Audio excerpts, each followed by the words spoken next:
চলতি বছরের হজযাত্রীদের সৌদি যাত্রা শুরু হচ্ছে ৯ মে। হজ ব্যবস্থাপনায় যেসব বেসরকারি এজেন্সি অনিয়ম করছে তাদের বিরুদ্ধে কঠোর ব্যবস্থা নেওয়ার হুঁশিয়ারি দিয়েছেন ধর্মমন্ত্রী।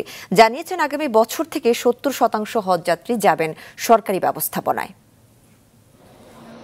চলতি বছর বাংলাদেশ থেকে হজে যাবেন ৮৩,২০২ জন। ৯ মে থেকে শুরু হচ্ছে হজ ফ্লাইট। ভিসা দেয়া শেষ হচ্ছে ২৯ এপ্রিল।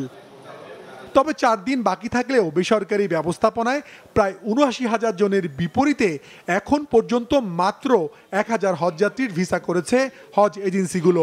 সরকারি ব্যবস্থাপনায় যে ৪,০০০ জন যাবেন তাদের বেশিরভাগের ভিসা হয়ে গেছে, জানিয়েছেন ধর্মমন্ত্রী।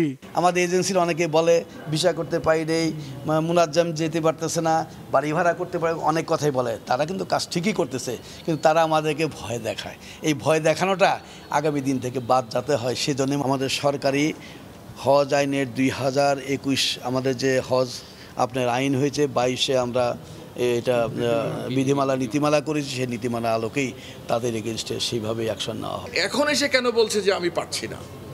এটা পারতে হবে ইনশাআল্লাহ, এবং সর্বোচ্চ ফ্যাসিলিটি দেওয়ার চেষ্টা আমরা করব যাতে বাংলাদেশের একজন হাজিও ঢাকায় না থেকে যায়। ধর্মমন্ত্রী আরও জানান, অনিয়ম ও হজযাত্রীদের ভোগান্তি কমাতে আগামী বছর থেকে ব্যবস্থাপনায় পরিবর্তন আসছে।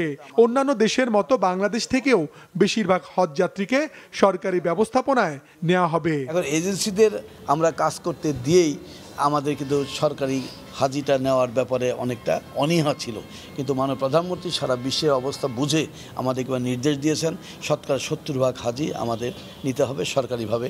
সে আলোকেই আমাদের কার্যক্রম আমরা এখন শুরু করব ইনশাআল্লাহ। এর আগে আশকোনা হজ ক্যাম্পে চলতি বছরের হজযাত্রীদের প্রশিক্ষণ কার্যক্রমের উদ্বোধন করেন মন্ত্রী। মাশরুক রাহাত, মাছরাঙা সংবাদ, ঢাকা।